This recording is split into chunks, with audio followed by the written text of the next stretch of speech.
Good afternoon, everyone. We have a really cool call today for you guys. A couple pieces of housekeeping, like I do on all these calls. Investorshift.com. Two things on that. Number one, we're updating the content every single day. So please go use that as a resource for you guys. It's completely free. It's curated by us, by my team.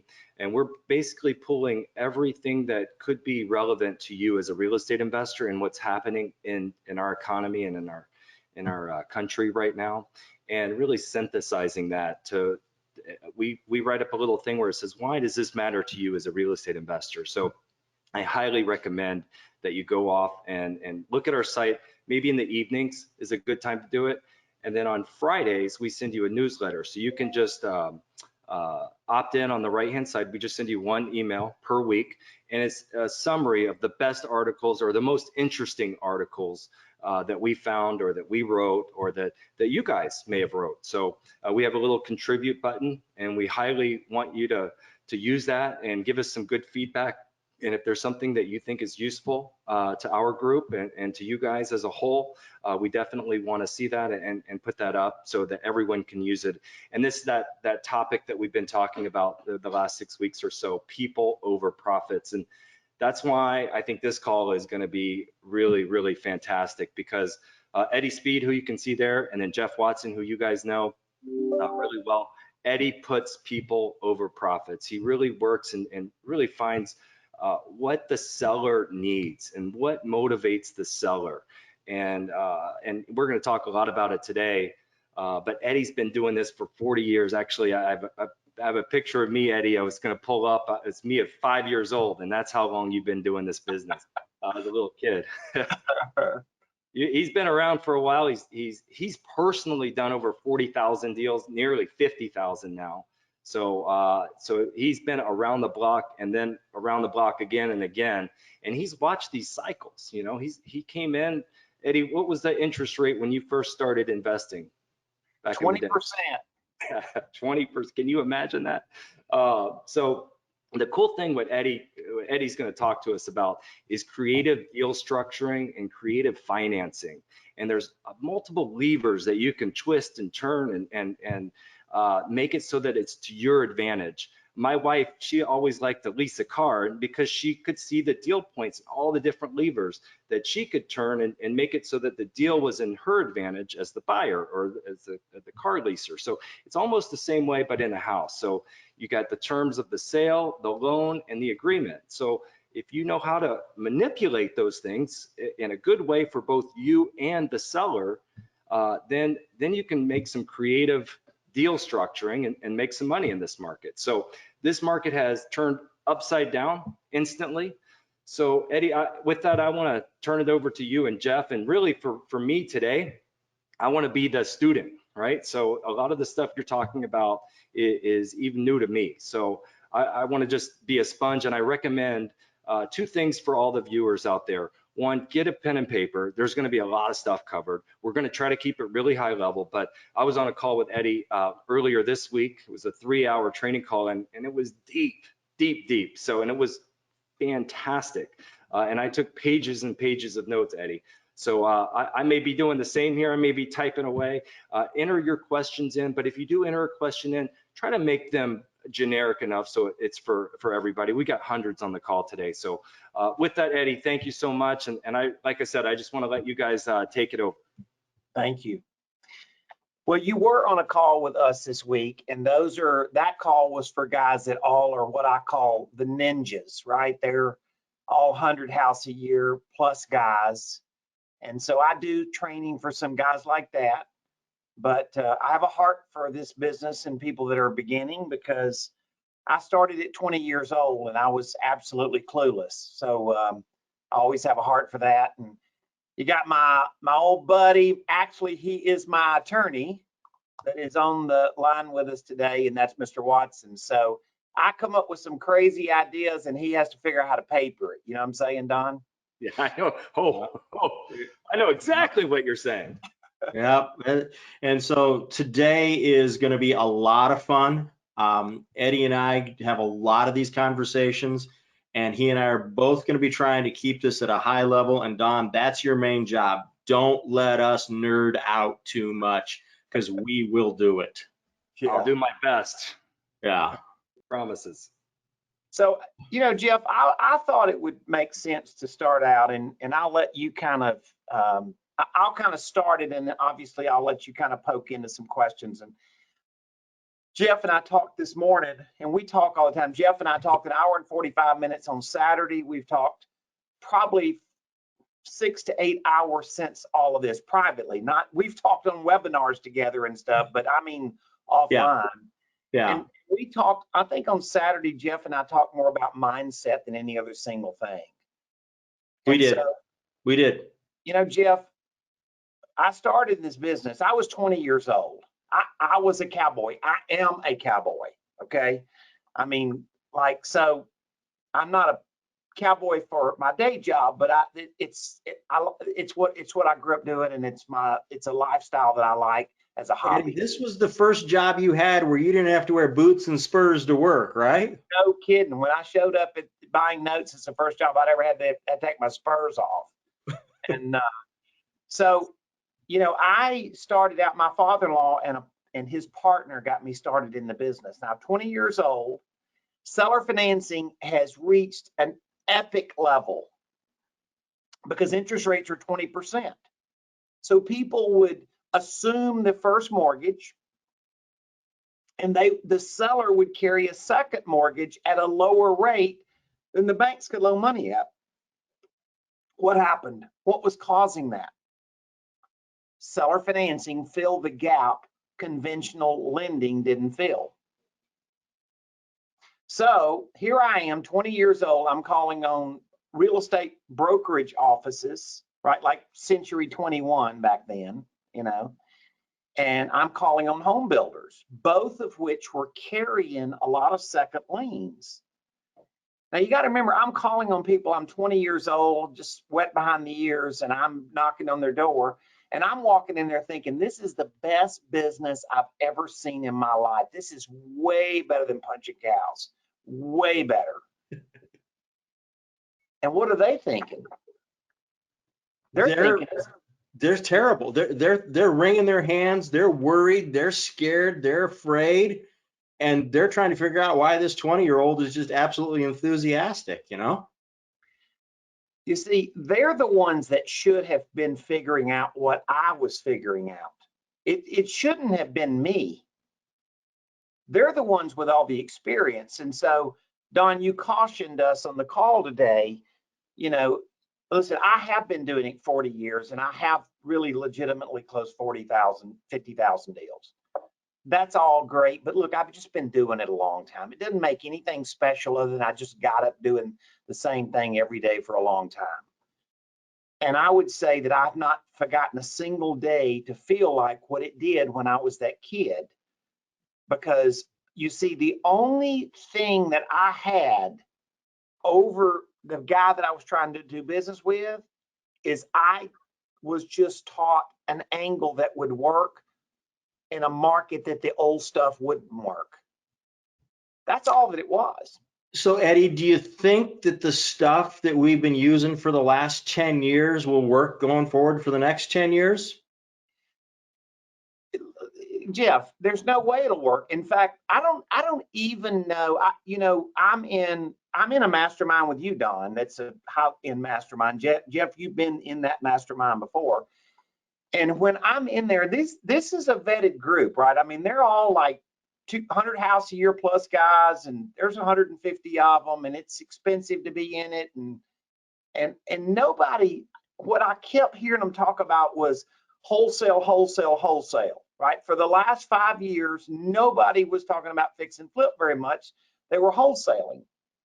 Why? Why did they all leave fix and flipping?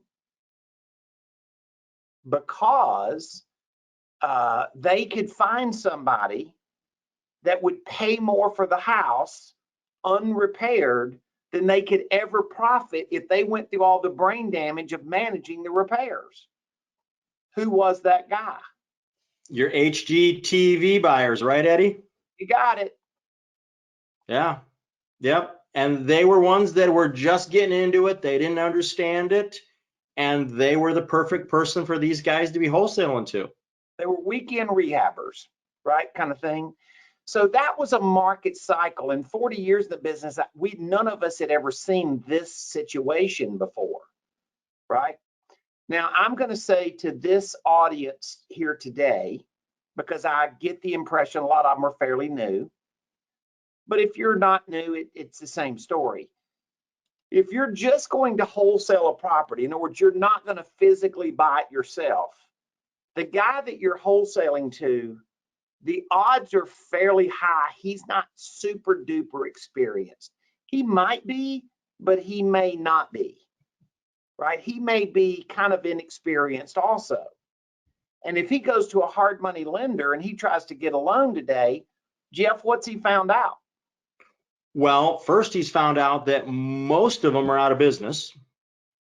The ones that are still in business, and I represent a couple of them, have got applications out the yin yang wazoo, and they're picking and choosing. And I don't care if they're located in Green Bay, Wisconsin, or Houston, Texas, or anywhere in between, they're picking and choosing for the best deals because they've got everybody lined up asking for money on these things now. But they've changed their rules as well, haven't they, Eddie? They have lowered the amount of money that they're willing to loan against a house. The loan compared to the value, the loan to value ratio, they've dropped it. Typically, the number I'm hearing is about 20 to 25%. I don't know what you guys are hearing, but close to that, Don? 65, 75% loan to value right now. I'm seeing, Don, I'm seeing a little more conservative than that. The smart cats that I'm representing, they're at 60%. They want that buyer to have some significant skin in the game. Yeah. So here's the deal. If you don't understand how to utilize creative financing, then you're sinking all of this cash into this deal or the guy you're wholesaling to, and pretty much that's not every time. Clearly, we won't say anything's absolute, right? But it's more likely to make the deal tip over than in the past. It's more likely to make the cost of capital too high, and with the uncertainty and other things, it just means it's not a deal anymore. Okay, so there's a real simple answer to it.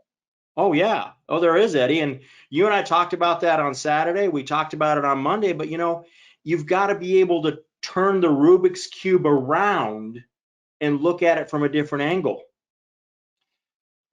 So here's a simple answer. Let's just use a nice round number of the property cost and repairs is $100,000. So just, I know that may not be the price range in your market, but that's a nice round number we can work with. If the hard money lender, Jeff, were willing to lend 70% or $70,000, you could have the seller carry a $30,000 second lien. And that's now let me pause you right there, Eddie, because a lot of the people that are listening to this are going like, okay, I'm targeting absentee owners, I'm targeting free and clears, I'm targeting high equity in my mailing. So yeah, these are people that can do this. And they're willing to do it today, and they weren't willing to do it 60 days ago. Because here's the other phenomenon that we're seeing, Eddie, and we'll probably get into this a little bit later in the call, is the line of yield-starved investors is getting longer and longer and longer. Yeah. And so mom and pop that are selling their house for $100,000, boy, they got a choice. They can take $100,000 and go down to their local credit union or their bank, and they can go make a whopping 1% on that money. But if you could convince them to leave some or a lot of that money into their house for another 6 to 9 months, they'll make 7% on that money. You know, and Jeff, this is, I want to be careful that I don't like get too nerdy, but you got to remember the seller carrying a second lien is willing to agree to conditions of the loan that a bank or somebody that's Jeff Watson represents, you know, they wouldn't agree to that. But that doesn't mean a seller won't agree to it. So now you're talking about not just a loan, but you're talking about a loan that's written on what we refer to and what Don referred to in the opening. It's a soft loan. Who says you have to pay interest? Who says you have to have a monthly payment? Or who says you have to pay it off when you sell the house? Exactly. Yeah. Maybe Jeff, that homeowner wants that income stream longer. You know, you could say, Eddie, what's that term you taught me a long time ago? Sleeping, where the note and the mortgage go to sleep for a while? yeah. So Jeff, you're an attorney. So non-attorney this definition for us. What is a subordination clause? Subordination clause means that one previously recorded lien agrees to let a later recorded lien get in front of them in line. So picture you're in your grocery store now, practicing your social distancing on your little yellow or blue spots on the floor, and the guy in front of you with the shopping cart looks at you and says, "You can go ahead of me." He just subordinated. Okay, so if I'm thinking, Jeff, this analogy, if you've written this down on a piece of paper, you have a $70,000 hard money loan. He's first, and you have a $30,000 seller second, right? He's second lien, the hard money loans in first lien.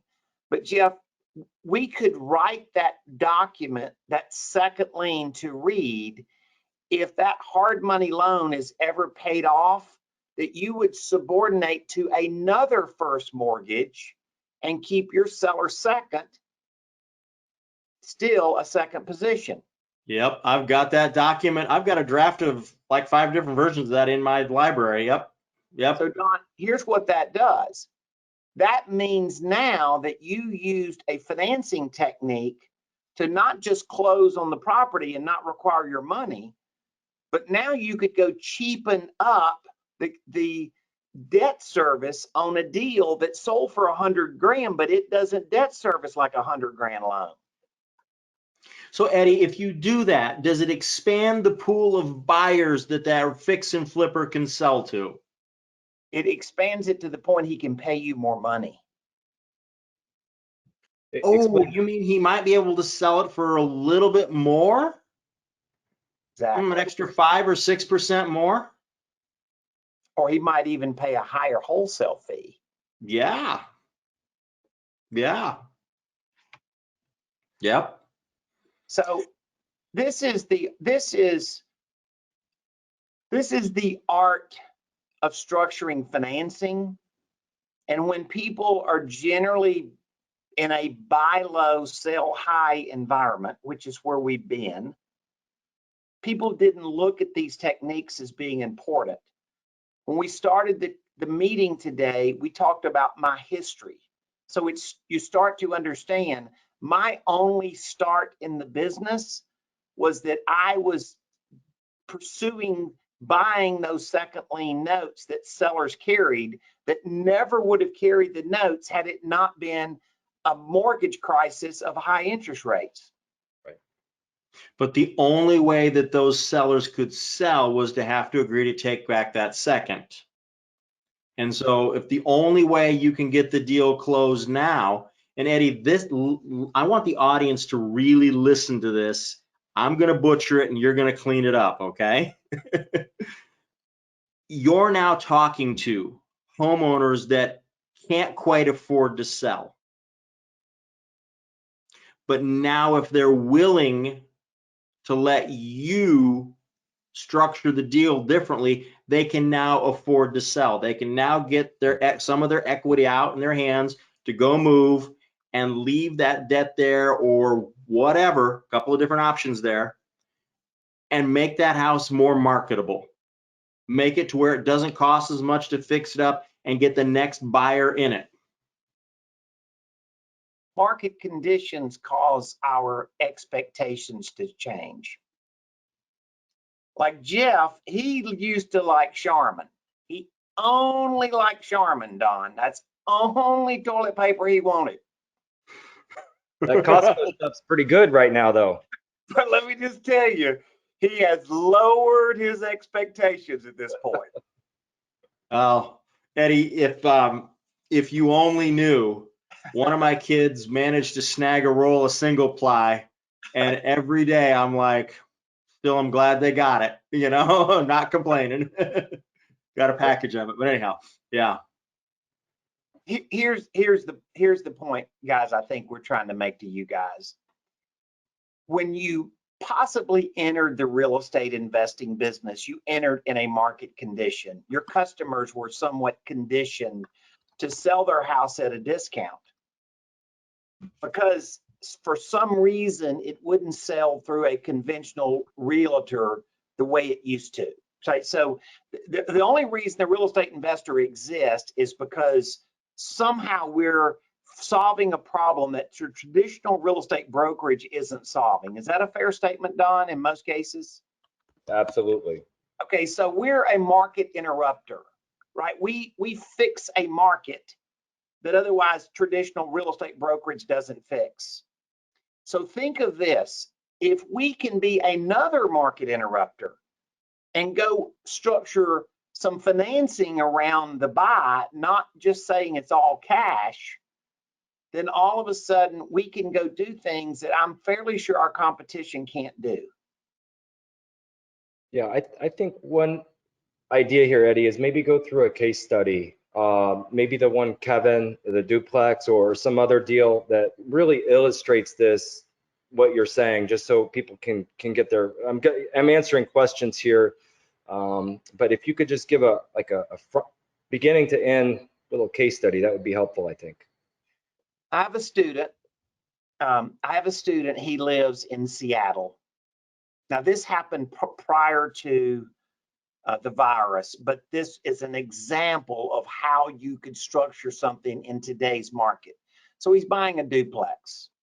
There's a regular first mortgage at 5% interest.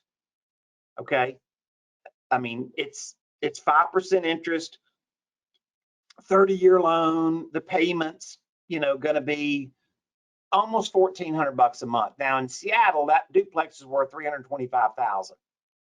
Okay, so it rents for like $1,500 a side. Now that wouldn't be normal, and when you saw a picture of it, you'd think it's in Cleveland, Ohio. You'd think it's $80,000 or $60,000, but it's a high dollar market, and it rents for a lot more money. So here was his idea. I want to buy this and live in one side for free.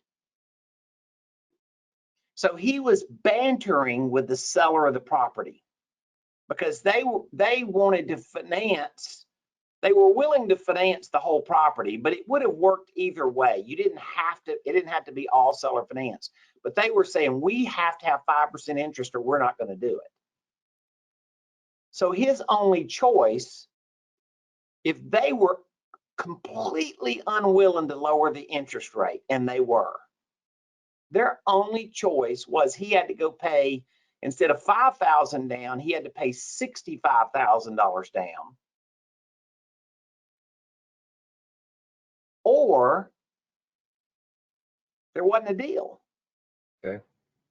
So when he was showing me the scenario, and he was saying, I need my payment to be $1,400 because I want, to apply of the rent, I want to apply $100 towards taxes and insurance. And then my new bride, my new wife, we can live in the other side for essentially for free rent. We can own it and not rent it, and then we're doing great. So when he brings the deal to me, I says, okay, so you have $60,000 gap in your financing. Yes. And I said, you can't pay any interest on it or any payment in it, or it throws you out of your cash flow. And he said, correct. I said, then you can get the seller to be willing to finance that gap for you, and for that little piece of the deal, they're not going to earn any interest, but they get to sell it and not reduce their price. So Eddie, so you become they become the bank on that second, and your student can structure that loan in a lot of different ways. Is that correct? You think in terms of it's your chalk and your chalkboard. So And there's no lines on that chalkboard. You get to put down the lines and the picture. Freestyle. So I coached him into something that was probably more aggressive than maybe he would have tried had I not coached him. Right? I said, structure that $60,000 loan at 0 interest and 0 payment due in 15 years. And I said, remind them that if they sell this duplex to you, they get out of the rental property business and they get to go move. They just retired. They get to go move to the farm and they don't lose their money. They just don't get it all today. Mm-hmm.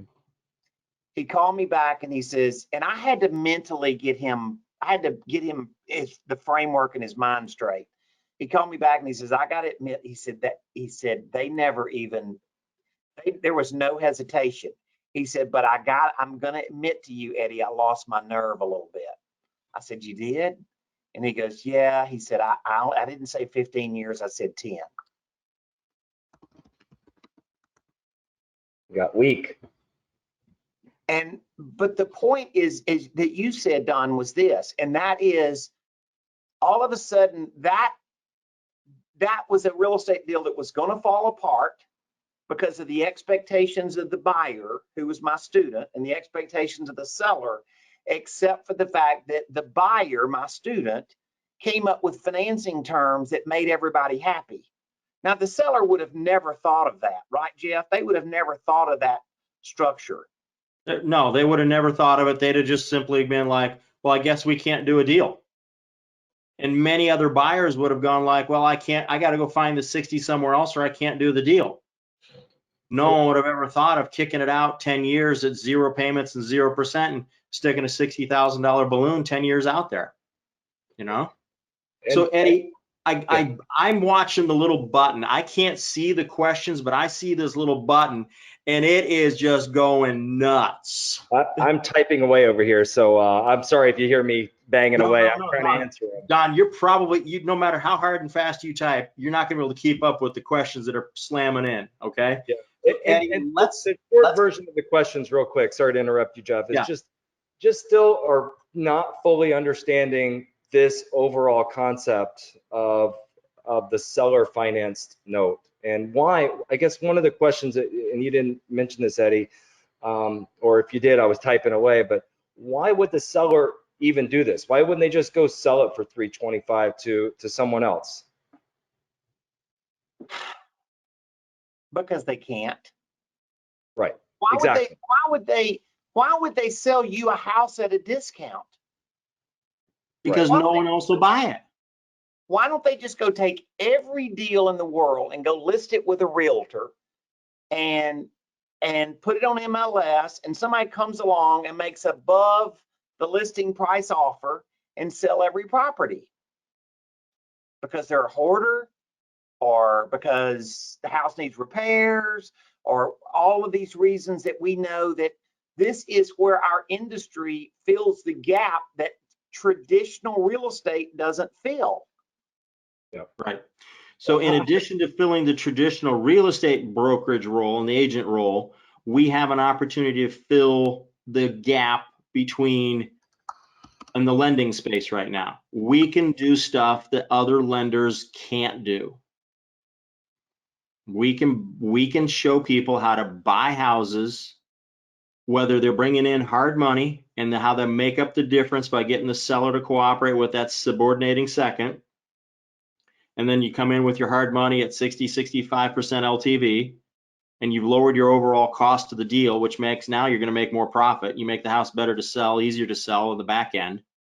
So we can show them how to do that. We can show them how to bridge other things. There's a lot of different choices, but you have to step out of the rut that you've been in where everything is, I'm going to get money, I'm going to pay cash, I'm going to close quickly, and I'm going to sell as much as I can later on. No, you're still going to pay some cash, but you're going to structure the deal a little more thoughtfully so that you can do more deals.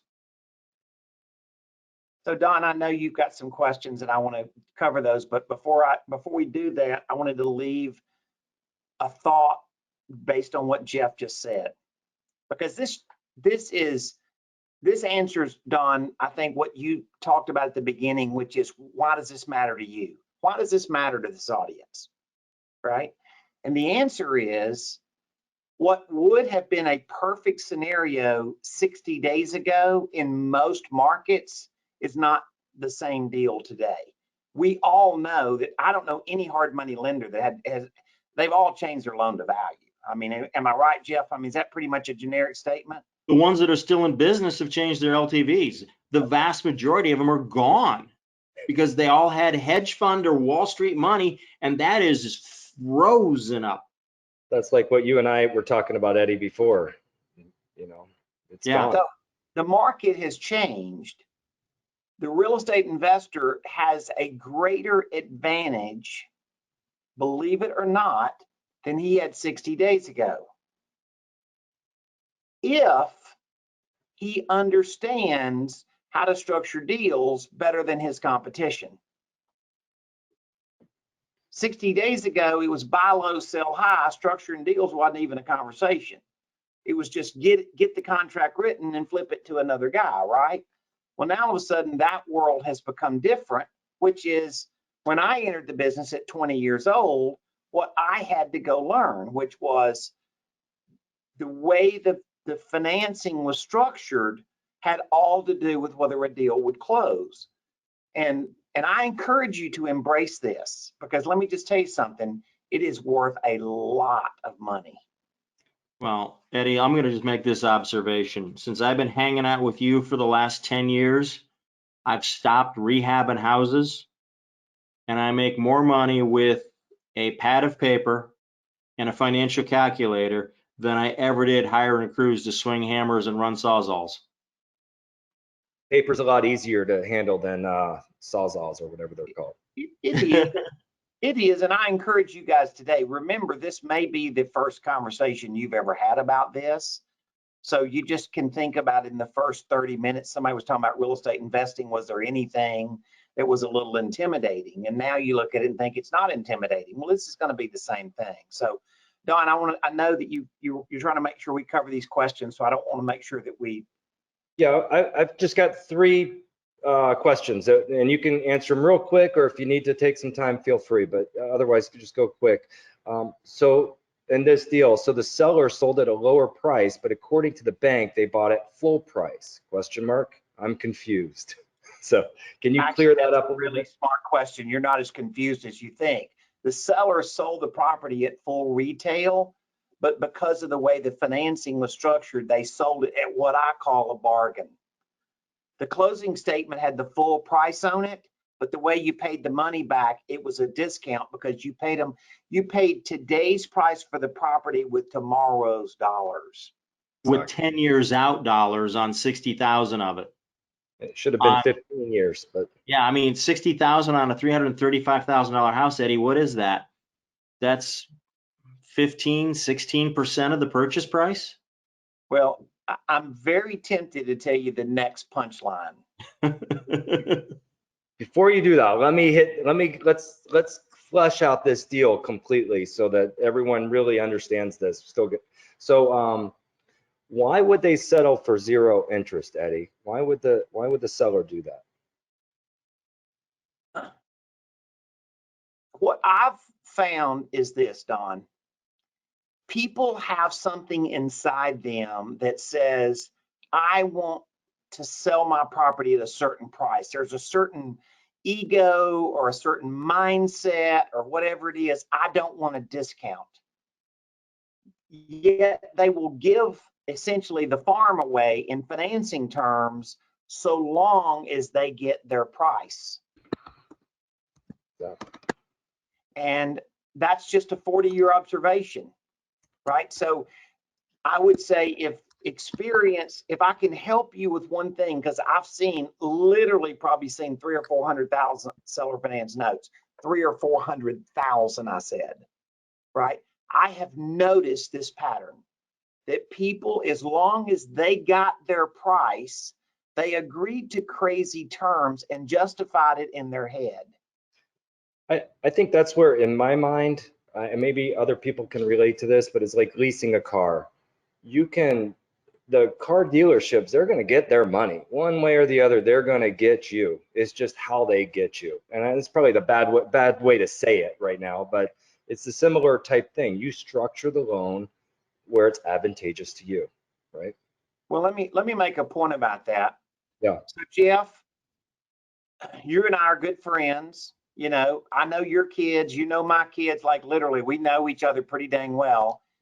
And let's just say that we weren't in real estate. You were practicing law and I was a doctor or whatever. We weren't real estate guys.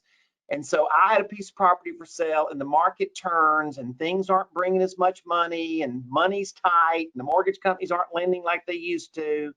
And I want to call you and say, you know, Jeff, I had my property for sale and I want you to know I wanted $320,000 for it and I got my price. You didn't ask me the terms. I wouldn't know to ask you the terms.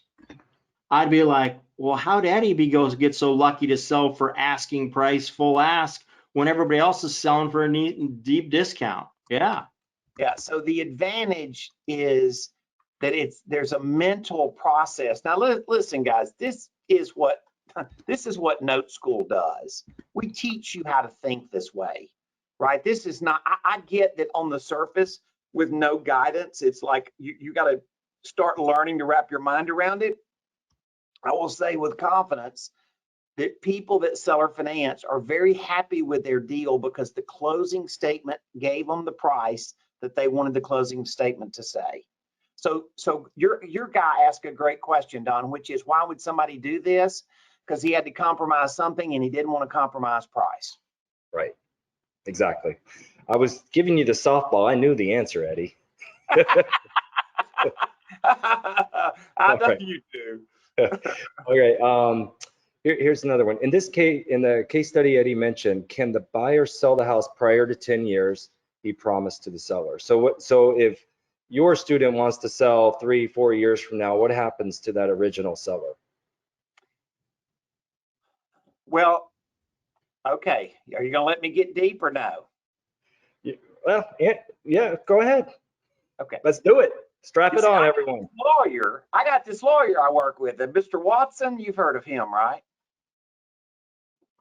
So I say, Jeff, can we write a clause in that mortgage that says that I originally bought this property, but if for some reason I want to sell the property early, can I put a clause in there that says that now I can go move this mortgage to another piece of property? Now I can sell this property because it doesn't have the mortgage on it. This new property has the mortgage on it. It's called an exchange of collateral. I call it a substitution of collateral. You'll hear the old timers talk about how they walk the mortgage or walk the deed of trust over to another property. All it means is you were thinking ahead, you got some good training and you had some good advice and you learned some skills and you papered it up properly to give you those kind of flexibilities. I have 2 screens on my computer. I'm looking at an email right now. I'll promise you. Jeff Watson knows my partner. He knows this land. I will assure you that I'm looking at an email right now where the seller of the property has let us take the property we're selling away from the collateral and we're moving it to another piece of property. We are doing this like literally today. Yep, I've done this on a lot of deals. And as long as you move that loan, I'm just going to use the word loan so everybody understands it, and I'm not going to get all technical. As long as you move it to collateral or another property of equal or better value, you're doing it in a very honest manner because you've been allowed to do it, and that's what the terms let you do. Right. Yeah, So you paper it up right. To answer your question, Don, that your student's question here, I don't want to say that we can fix everything, but I'm saying that there is a sequence of things, a most important 12 things that kind of go along with this scenario. There could be 50 things you could do, but that's a little too much to start with. What I would say is I have a heart for like every person on here today to know that they're not stuck with having to pay 30 or 40% down because the hard money lender dropped their loan to value. There is another option. If they leave here with one single thought, they realize that they know another way to structure a transaction that probably their competition doesn't know, and that gives you unique advantage. Yeah, I know you say this all the time, Eddie, but a deal architect. And that's really what we're trying to give you, a little bit of foundation to think a little outside of the box and become that deal architect and this people over profits mantra that we keep talking about. So Yeah. you can really help a lot of people out here by structuring this thing so it's advantageous for both of you. Is that right, Eddie? That's the whole goal. Yeah. All right, let's get through some of these questions on this particular deal. I have ran into the issue of hard money lenders not doing deals with junior liens attached. Where do you find the lenders that will accept a lien in conjunction with a second position lien? You know, Were you on that Zoom call with me last Friday? no. Okay, but you've been on there in previous calls. Yeah. This is a mastermind that Don and I are in together. So last Friday, this came up because I went and taught this concept to very advanced guys the other day. You're saying, why would you need to teach to them? Because in the last 10 years, they haven't had to know this stuff, right? So I brought back old stuff that we did back in the 80s and 90s. And, you know, I mean, to me, I just dust it off a little bit and make adjustments to whatever might be different today, and we fix it. And so I would say that some hard money lenders are not going to allow for a seller second, and some are. And you just, honestly, you're just going to have to find hard money lenders that are willing to accept it. Jeff, here's how I look at it from a risk to the hard money lender perspective. I would rather my client have cash than have all of his cash sunk in a deal, and all of a sudden he can't fight his way out of it. Exactly. I think, Don, when that question came in with a hard money lender that says they won't let there be a junior lien, I'm like, does the hard money lender want the real estate taxes paid 4 years in advance? Because the taxes are a superior lien to the hard money lender. So I hear that term hard money lender in quotes because not all hard money lenders are created equal. The cats that I know, the guys that I know, the guys that Eddie deals with, that we teach and we work to and train, they would look at it and go, oh yeah, that gives you more liquidity. That lets you get the job done cheaper and faster. Do it. All 4 of the hard money lenders that were on that call with us last week, Don, said they would allow it. Oh, wow. And I mean, they're very, very brand name hard money lenders. Yeah. Because they get it. They get it. They see a junior lien, to me, is they're junior. They can't get in front of me. So if my borrower runs out of cash, then now I have a problem. So if I can keep my borrower in more cash because he can get a second seller carry in second position, I'm better off. Right. Yeah. I have 3 questions that are all the same here. Stand by. So does this move have to happen before the sale of the existing property or at the time of sale? And then how much time do you have to move the loan to the new property? And third one is, I think you can answer this all in one shot. In order to move the loan, you would have to have open collateral on the new property. This example is $65,000 in equity. Did he have $65,000 in real equity, Eddie? I don't remember. No, there wasn't any leverage. There wasn't any equity. Right. So the substitution of collateral clause is a future situation clause. And that's how you get the customer to agree to it. They don't know what you're going to substitute and put a new property up because you haven't seen it yet. You just put a clause in there, working with the right attorney. You put a clause in there that says if you bring, as Jeff says, as good or better property, that they're willing to do it. And I have experienced this over time, that there could be a point of contention down the road, but I haven't had a lot of pushback with it because of the way we worded it, that we said, as Jeff said, right, as good or better collateral. So it's not something you're going to do in 60 days. So it's not really a conversation until down the road. Right. But Don, let me get in and answer the technical question of that technical part of that question. The substitution paperwork is executed and recorded usually at the same time as the sale of the collateral. Sometimes it can be done beforehand, but it's got to be done at or before the closing of the sale of that collateral. And it's all just on paper. You got a couple extra pieces to go file with the county when you're filing the rest of the stuff. But that way the release and satisfaction is a true release and satisfaction for the asset that you're selling. It's a provision that says they're willing to do it based on certain conditions at a future date. Right. That's all they need to agree to up front. Right. And that provision, you put it in both the note and in the mortgage or the deed of trust. I put it in both places so that there's no confusion about it whatsoever. Yeah. Okay.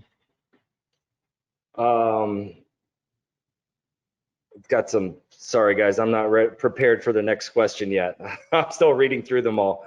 That's okay, because people are still going to be processing what we just said and scratching down a note or whatever. The aha bulb just went on for them, you know?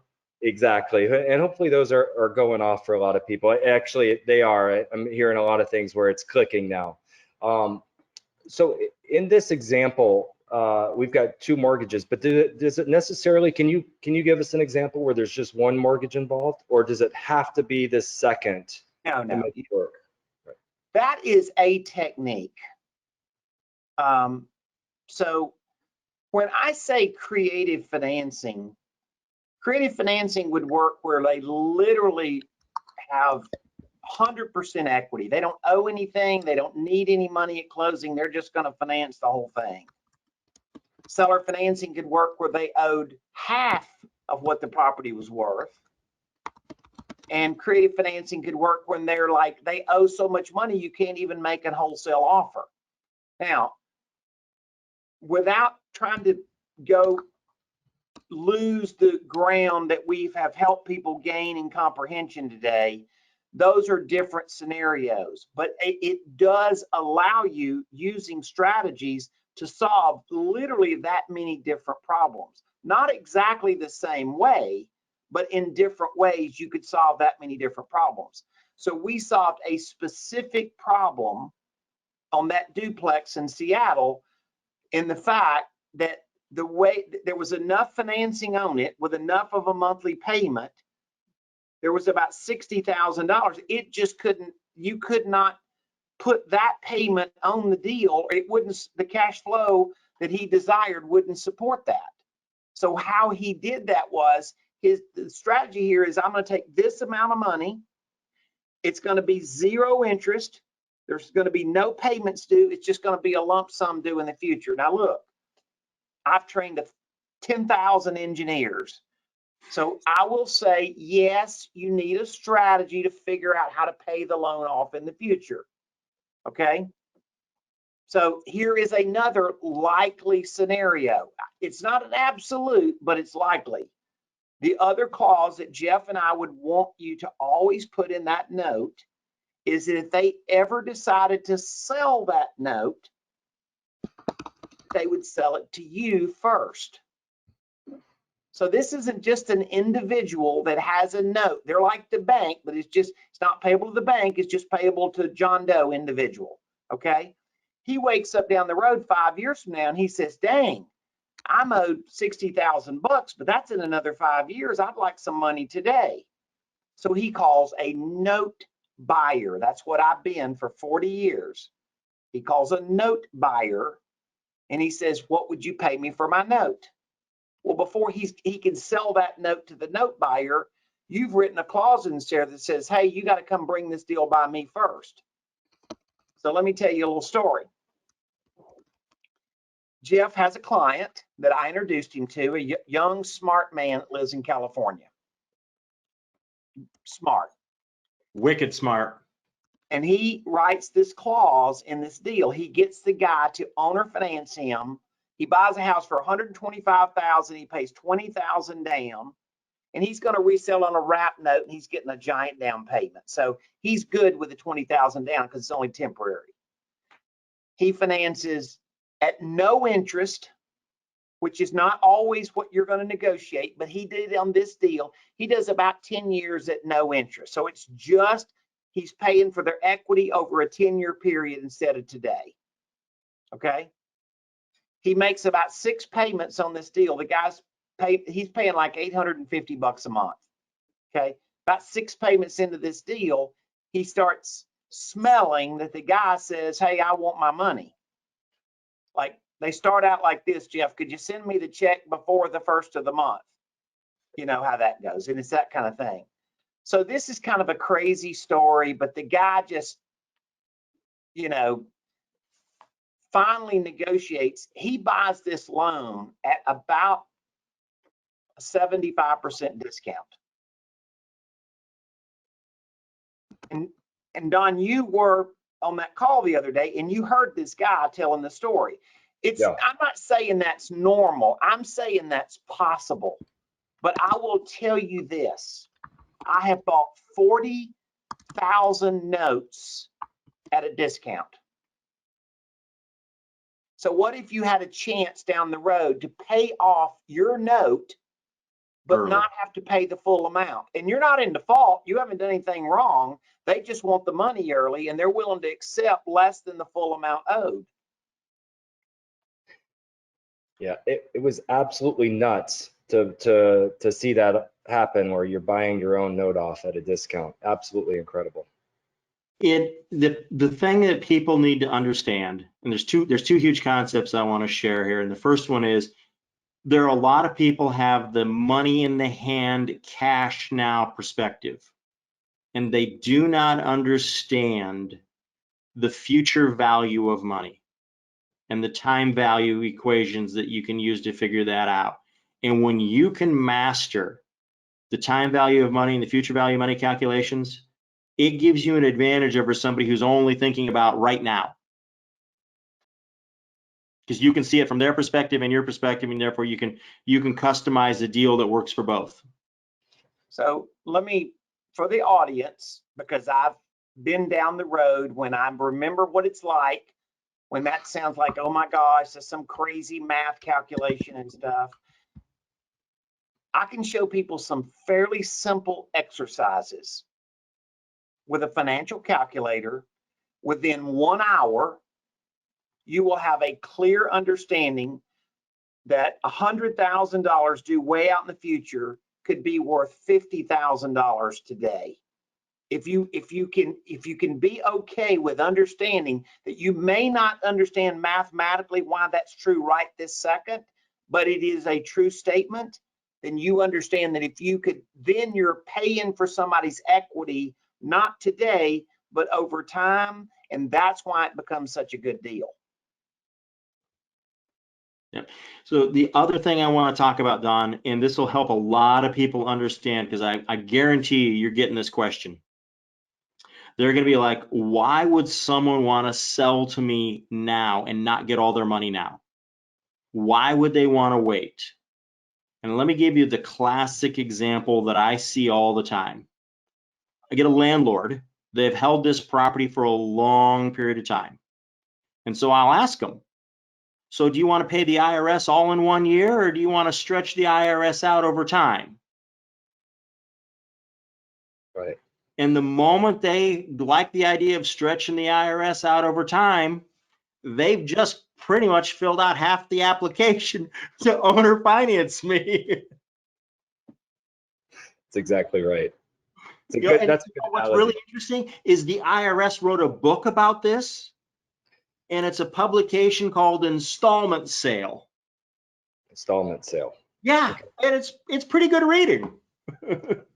Well, it's funny you say that. There's a question in here. Any books that Jeff can recommend to better understand the time and money concept? But that's well, you know, I think Eddie's got some stuff that he's going to make available, and we're going to talk about in a couple minutes. That's going to be the first thing that they need to look at. I mean, everybody on the call needs to understand. I've spent 10 years rubbing elbows with Eddie Speed, okay? And the only person I have ever met that in his space that is as knowledgeable as Eddie is his lovely wife, Martha. Okay, that's it. Those are the only two people that at the volume that they've been playing in this space for this many years, that's it, just those two. And I mean, Eddie, I can still remember how good dinner tasted the last time I was at y'all's house, okay? So folks, that's how I've gotten to where I am. Yeah, okay? And I'll second that too. I've known Eddie longer than you, Jeff, believe it or not, and just fantastic human being, number one. And Eddie, you love to educate. Like you're like the classic educator. So it's really cool to see. All right, enough about Eddie. Hey, Jeff, a question for you. Can you clarify the comment about taxes being paid in advance? And they say, great call, by the way. Thank you, Catherine. Okay, it's not paid in advance, it's paid over time. Do you want to pay the IRS all in 1 year? Okay, then sell your house right now if you're a landlord and go ahead. You can pay all of your recapture now and you can pay all of your capital gains right now. But if you want to sell over time, then I can stretch out that portion you're paying on your capital gains over the amount of time that you want to collect payments. Exactly. You're going to have to pay all of your recapture the year you sell, but that capital gains, wow. If I can stretch that over 20 years. So yeah. The advantage the seller has, Jeff, is what you're saying is the IRS will allow you to take the gain over the 20 years you're collecting the note. And there's a trick that if I really want to play here, and I'm going to go deep for 30 seconds, then I'll pull back. Make it an interest-only payment for 5 or 10 years at a low interest rate, and then I have no gain that I'm paying taxes on. I just have a deduction for the interest expense. Yeah. That's a good hook, Jeff. That's a good hook. I just want to make sure everyone understood that on the call. So, Jeff, explain that just a little differently, just to make sure. So let's do this. So Eddie had a couple that sold to his client Kevin, and I know Kevin quite well. Kevin's a good guy, and they sold for $335,000. Okay, so it was a duplex, which means at least half of it was a rental property, maybe all of it. But that means that when they sold it, they had to go ahead and pay some taxes on it.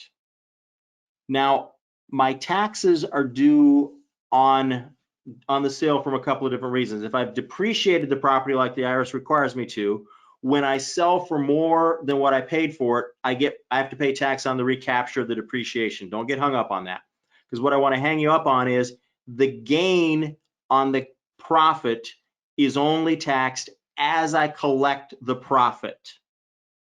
So if for 5 or 10 years, all I'm getting is interest payments with no principal, I'm not getting my profit. I'm not paying a tax on that. Yes, the interest income is taxable to me, but it's taxable to me in one of the most favorable ways possible on my tax return. Okay? The long-term capital gain I just keep kicking it down the road. Yeah, so one of the things, Don, that I would teach somebody in negotiating this is to negotiate advantages that the seller could get that they wouldn't think up on their own. Right? So if I understand certain elements like that, I do a disclaimer that I'm not an attorney or an accountant, and I'm not, giving tax advice, of course. But then I would continue to say, I think if you'll ask your accountant, he's going to say this is going to limit your tax today and push it to tomorrow. And we all are fairly clear that people love to kind of think they're cheating the IRS a little bit, or at least not having to pay them. So now Eddie and I have a friend, and I'll just refer to him as Pete. Okay. Eddie knows who I'm talking about. Okay. And one of the things that you learn is how to play by the rules and benefit like mad. Okay. And I want to help. I mean, I look at it this way. When I'm putting together a real estate deal, there are three parties to the transaction. There's the buyer, there's the seller, and then there's the IRS. Okay. I want the buyer and the seller to win, and I want the IRS to lose. But I'm going to play by the rules and just take full advantage of them. And you know, it's that concept of I don't want to get my money any sooner than I have to, because am I going to take my cash? Am I going to go down to the bank? Am I going to go make 1% on my money if I'm lucky? By the way, folks, if you look to see what the current 10-year treasury is right now, 0.2%. Going to be negative soon. So if I want to have a negative interest rate, I can go take my money, I can take all my money, pay taxes on it, and go down to the bank and pay negative interest rate. Or I can leave my money in the deal, reduce my taxes, and maybe make an interest income of 4, 5, 6% on that money. Oh my God, I'm excited. Eddie's learning something on this call, guys. No, I'm excited because I'm thinking about the fact that with those market conditions, that is the perfect storm to go sell people to finance you over time at terms and conditions a bank never would. Right. That's right. That's and right. That equals a bargain. How would you like to, Mr. Homeowner, Mr. Home Seller, go lock in a 10-year CD at 6% interest? Yeah. What bank will give that to you? Well, I'll give that to you. Yep. So Don, I want to reemphasize this because I once again, I have a real heart for understanding that this conversation is developed over a period of time, right? We didn't just start thinking about this 20 minutes before the call started, right? but here's the market conditions for this situation are usually in a black swan situation. In 1980, it was one black swan situation. Here in Texas in 1986, it was another. In 1998, 8 of the biggest 10 mortgage companies went out of business. Securitization crisis. Remember that, Jeff? Mm-hmm. Then 9/11 happened in 2001. In other words, people ask me how I figured this stuff out. I figured it out in bad market conditions because there wasn't any real money. I had to structure financing around deals because there just wasn't cash. So when people look at the market conditions, they go, oh my gosh, what's going to happen? And like, can I really seize an opportunity here? And that's why I said a while ago, I kind of wiped my forehead going, I mean, like, if you have some clarity that there are ways to structure deals, maybe you don't know it right this second, but if you have some clarity that you know how to structure deals that make deals close and give you an advantage, you know, as far as, yeah, they're willing to carry financing because they don't want to pay taxes and they can't go put the money in a CD and get any money for it. They might as well keep it in the deal, but they might carry the loan at 2% interest. Hard money loan's going to be like 12% interest, which is better, 2 or 12. You see what I'm saying? So these are the things that if somebody's looking at this going, you know, I'm kind of trying to figure out where my real estate business is right now and where my real estate business can go. From a guy that's sitting here that's fairly seasoned, I'm saying this ought to be clear. There is definitely a way you can go in this business and make it opportunistic. Yep, absolutely. I want to transition in just a minute, but I want to just ask a couple more of these questions that related to this deal specifically, Eddie. So while this creative financing is in place, so this 10 years that they're holding the note, who actually has ownership of the property? I know that's a simple question, but can you just clear that up for everyone? The guy, my student, Kevin, owns the duplex. He pays the taxes. He pays the insurance. He collects the rent. Lives in one half and rents out the other half. That's right. And essentially living for little or no cost in a beautiful home in a really nice city. Yeah. Who owns the note? Let me rephrase the question. Who owns the note? The guy who sold it. Yep. So the original owner of the note is the bank. Whether the bank is an individual that sold the property or whether it's literally a bank, the owner of the note is the guy who's receiving payments on the note. Yep, that's a great question. Even though he's not receiving anything, zero. He still owns the note. Still owns the note. I just want to make sure. What if I gave you a post-dated check that's dated, the check's dated 2030? Right. Do you own the check? Yeah.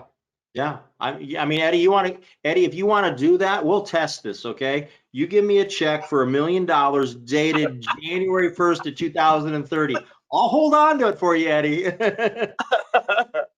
Right. So Eddie, this is a great question. So we got a lot of people with, you know, they're looking at a $300 or $265,000 cash deal. Like, where is that going to come from? So the question specifically is, do I need to have a lot of money to start doing this, or am I not getting it? Question mark. So can you clear that up too with financing and how you can structure these deals the right way? So there's no absolute, but I can tell you with 1,000% integrity that in Hattiesburg, Mississippi, living in a KOA campground in an old 10 by 40 mobile home, I started doing this business. I'm not exaggerating on any point of that. When I started in this business, my father-in-law was an old Southern gentleman, Mr. Shoemake. And Mr. Shoemake was having the very conversation with me like we've had here today. And this 20-year-old kid living in a 10 by 40 mobile home goes, Mr. Shoemake, this financing business sounds awesome. Only problem is I don't have any money. And Mr. Shoemake, in an old Southern accent, goes, boy, you're missing half the equation. He said, you don't buy these loans or these properties with your money. You buy them with other people's money. OPM. And obviously that's a lot of what we teach. So Don, I want to go back to that question where somebody asked about the 265, because they were taking the 265 and adding the 60 to it and coming up to that purchase price. The buyer was making a payment to the seller on a $265,000 first position note secured by a mortgage there. The second note of $60,000 was the one that was tucked in sweet and going to sleep for 10 years. Yeah. Okay. He only paid $5,000 down. Yeah. And I think a lot of people are getting hung up on like, why would they do that? And it's because of the situation they found themselves in. And you're literally, Kevin, in this example, literally helped this gentleman out of the situation that he was in. So it was, go ahead. I've met 10,000 realtors that said, why would somebody sell a house at a discount? Right. Exactly. There's a lot of questions coming through, guys. But so I think Eddie, let's talk about how they can learn about, all the questions are like, how do I get in touch with Eddie? So let's go through that. How can they, I think you're holding another webinar tonight or something like that. What's going on? It's going to be next week. Next week. I'm going to do it next week. So just go to noteschool.com/Realeflow, and it's spelled the way you guys spell it, right? Yeah, I'm going to put it in the chat box, everyone, so you can go to the little control panel and see that. So it's copy and paste it and then use it. Yeah. So the first thing we're going to do is we're going to give them a nice little read. In fact, Don, you read it today, right? Yep. It was a quick read. and unbelievable. How do you think I know so much right now?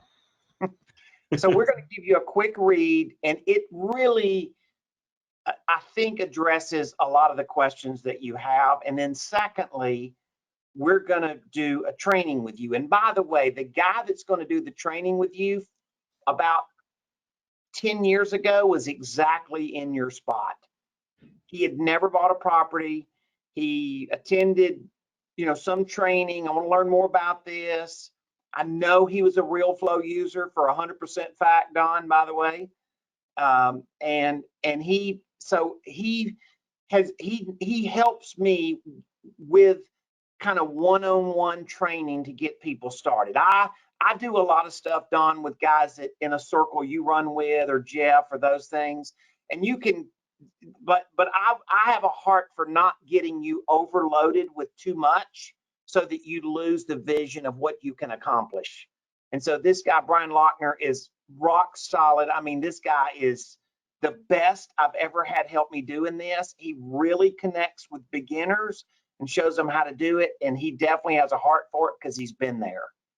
And so he'll do like a workshop, and there'll be some options at the end of the workshop. And sometimes people say, I'd like a little more. And he'll even say, hey, man, just come to a, if an hour and a half wasn't enough, you can come to a one-day thing that we'll do. So we'll slow it down.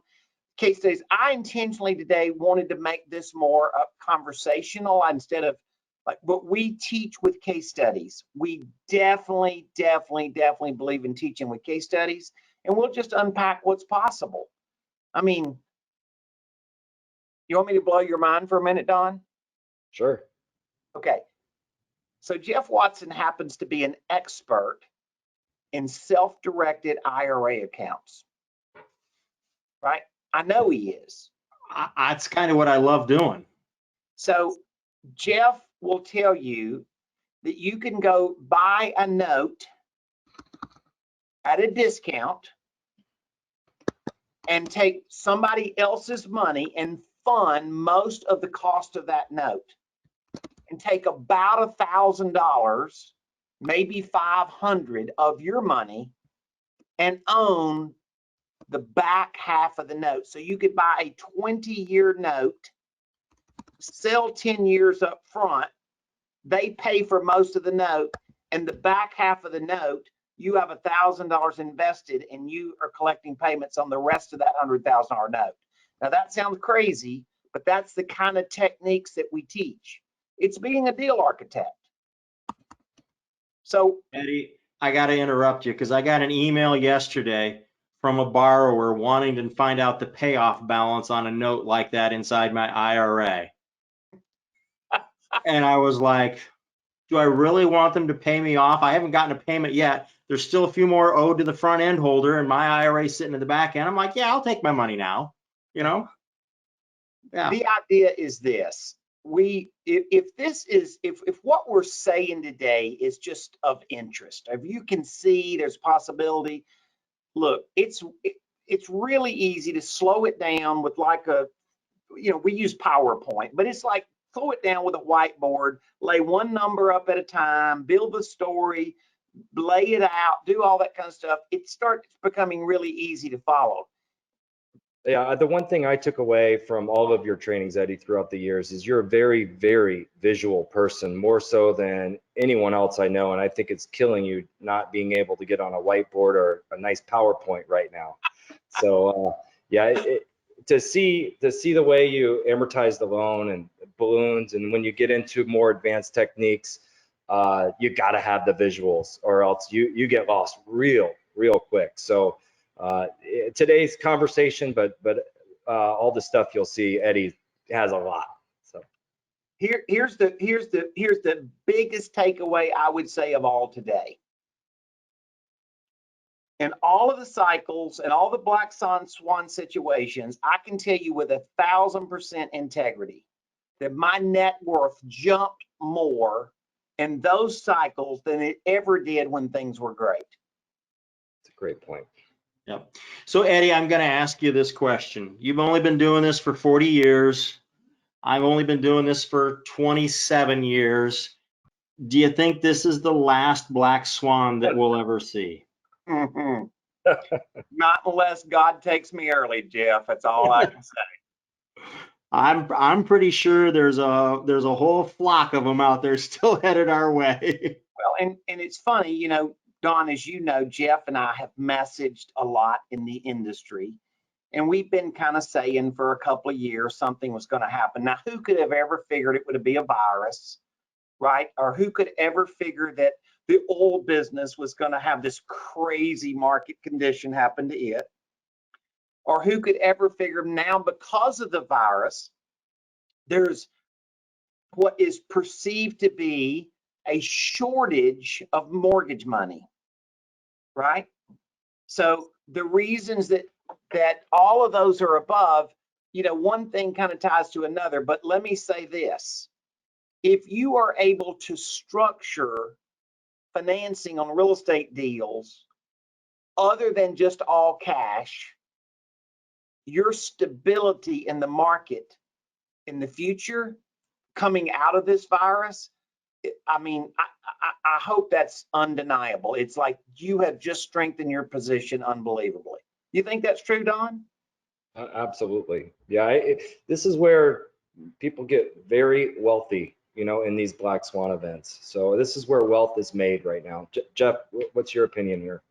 Well, I was just thinking about the phrase that, you know, there's data, there's noise, there's information, there's knowledge, but then there's wisdom. And I've tagged the line for a long time that wisdom equals wealth. And you've got to know how to apply the knowledge that we're giving you in this market. And boy, you lock in these deals. Oh man. I mean, let's face it, Realeflow came into existence at the beginning of the last black swan. And Yeah. where we've come from. Okay. Greg and I sat down as we were heading, as Northeast Ohio was heading into it, and we deliberately talked about what Realeflow could look like. Now, is it 10,000 times bigger than what we ever dreamed? Yeah. But it was because of a black swan that we created Realeflow. Yep. Yeah. But get some housekeeping stuff. So noteschool.com/realeflow, and I put that in the chat box, so you should be able to see that, everyone. That's where you're going to go to get the ebook, which is really well done, Brad Pitt. And so everyone will get that joke later. Eddie's Brad. And the other thing it's going to allow you to do is get on one of these webinars, so you can learn some more about what we've talked about today. I think a lot, I know a lot of minds were absolutely blown today, and these techniques are what's going to be needed in this market moving forward. So you need this tool in your tool belt now. Another piece of thing I just wanted to mention was the recording. Thank you. The recording is on investorshift.com, SHIFT.com. I said that at the beginning of the call. I really, really recommend everyone to go to that site and look at it at least, you know, once a week, if nothing else. But we're putting new content up there every day, and that's a service that Realeflow is providing you. If you have Realeflow, or if you have our free trial, know that all of the courses that we've unlocked, all of those with this pandemic, you guys have a lot of time at home. So we gave you the courses, nothing about what Eddie's talked about today, but those are in there as well. The stuff that we talked about today is really, really intriguing for sure. And to be brutally honest, it's new to me. So especially the stuff you talked about earlier in the week, Eddie, man, that just, these things, once you know what the seller wants, you can back into that in a lot of different ways. Is that right, Eddie? Yeah, it's and once again, it's a building block. So Don attended a very, very advanced class, and hopefully we've done you justice today, and that we haven't like escalated the ideas so high that you get a little intimidated. Let me just encourage you: if this old cowboy at 20 years old can learn this, you can learn it. And I understand, like, it's like eating an elephant. How you do it one bite at a time. But that's why we're just trying to give you some good, solid resources to get a deeper hold, to start to understand more ideas, see some case studies, and then all of a sudden it just starts, you start realizing how it would apply in your business. So. Yeah. And Eddie, I mean, Don, I want to go back to the other thing you were talking about, updating the site on Friday. I anticipate by Friday that CARES 2.0 or round 2 of the PPP will be signed into law, and there'll be some updates on that. There's a couple of twists that are in the new legislation that I was reading this morning. Yeah, folks, I still read the stuff even though it's still being written, you know, and I'll get you some highlights for Don to put up on the website so you can see the differences. They learned. Congress learned. They adapted. They made it friendlier to small businesses. Yeah. And if you don't know what Jeff's talking about right now, and you're interested in the government loans, the EIDL or the PPP, right? Property. Yeah, 3 Ps, right, Jeff? Property. Right, 3 Ps. Yeah. So, anyways, payroll protection plan. Payroll protection plan. Payroll. Thank you. So we have a lot of calls already on investorshift.com that's recorded there, and then a lot of resources at the bottom of investorshift.com. Hit the resource button. That's really where all the stuff that is new and important to you guys. And I know that we updated the site today, Jeff, with the new legislation, but we'll continue to update that as soon as it goes. I mean, I anticipate that it's going to go pretty much unanimous through the House, because the Senate already passed it. I anticipate it to go through there, and I expect President Trump to sign it Thursday afternoon, Friday morning, and I expect the banks to be back doing these loans midday Friday. Wow. Yeah, and I'm gonna just give a spoiler alert, folks. Go to your community banks. Yeah. Go to the community bank in your community. Yeah. I mean, I got mine funded. Yep. I got my money today, Jeff. Way to go, Eddie. I got to tell the big regional bank by both voicemail and email, pound off, because my local community guys got me taken care of, you know. So yeah. And here's what I'm going to tell you, folks. Eddie is a wealth of knowledge. So if you don't get over to noteschool/Realeflow and grab this 50-page book, you're just missing it. Eddie's going to show you how to do these deals, and he's going to show you how to do these deals where you never violate what I call the quicksand rule. There's a lot of people out there that'll teach you owner financing and they think they know it, but what their surefire plan is, they put you in quicksand. They're going to take the seller out of the mess and put you right in it. Eddie's plan, we don't believe in the quicksand rule. We pull the other person out of the quicksand without us falling in the trap. Yep. Exactly. It's 32 pages, not 50 pages. Much easier to digest, Jeff. Oh, I'm sorry. I like longer stuff. You know how I am. Just looked it up. No, it's something that'll be helpful, and it'll prep you. That I'm doing that, so it's prepping you for the workshop. And you might, as Don said, listen to this recording again maybe before you come to the workshop, and kind of get yourself prepared for it. And then I will make 2 absolute promises to you. You're going to love Brian. He's really good at like teaching the 101. He's just top notch at it. So. And then, Eddie, I'm going to make one other comment. Folks, you're going to have to do what I did. You're going to have to write down a term you don't understand, and you're going to have to go look it up. Exactly. And then read it, and then figure out how it fits in the deal and what does it really mean. Because until you read substitution of collateral, or until you understand what a subordination clause is, or what a right of first refusal is, you're not going to understand walking the mortgage. Yep. Absolutely. Eddie, any parting words you'd like to give us some more wisdom at the very end here? No, I hope we've done one thing today is I hope we've given a vision of there's market conditions that are conducive to being other than just a buy low, sell high operator. And I think we're entering that market, and I've spent my life doing it. I've taught my kids how to do it. It's in my skin. I love it. And I just hope it's something of interest to people. It has to be. If you're going to be an investor in today's new market, this is a requirement now, from my point of view. It's not, you can't just go rely on wholesales and fix and flips and standard easy deals. You're so right, because the typical person that's been listening to us the last month, if they were wholesaling 2 months ago, 3 months ago, a lot of the people that they were wholesaling to are out of business. Yep. Yeah, or they're not buying. Or right? they're not buying, or they're scared to death to buy, or their money's dried up, or whatever. And boy, when money leaves the system like it's being drained out of a tub, and you see that vortex going down the drain, man, you have got to figure out how to create financing structures that avoid that problem. Yep. And that's what Eddie's the best at. We're still getting these questions. You are, yeah. And we're still, I'm going to say it one more time, noteschool.com, /RealEflow.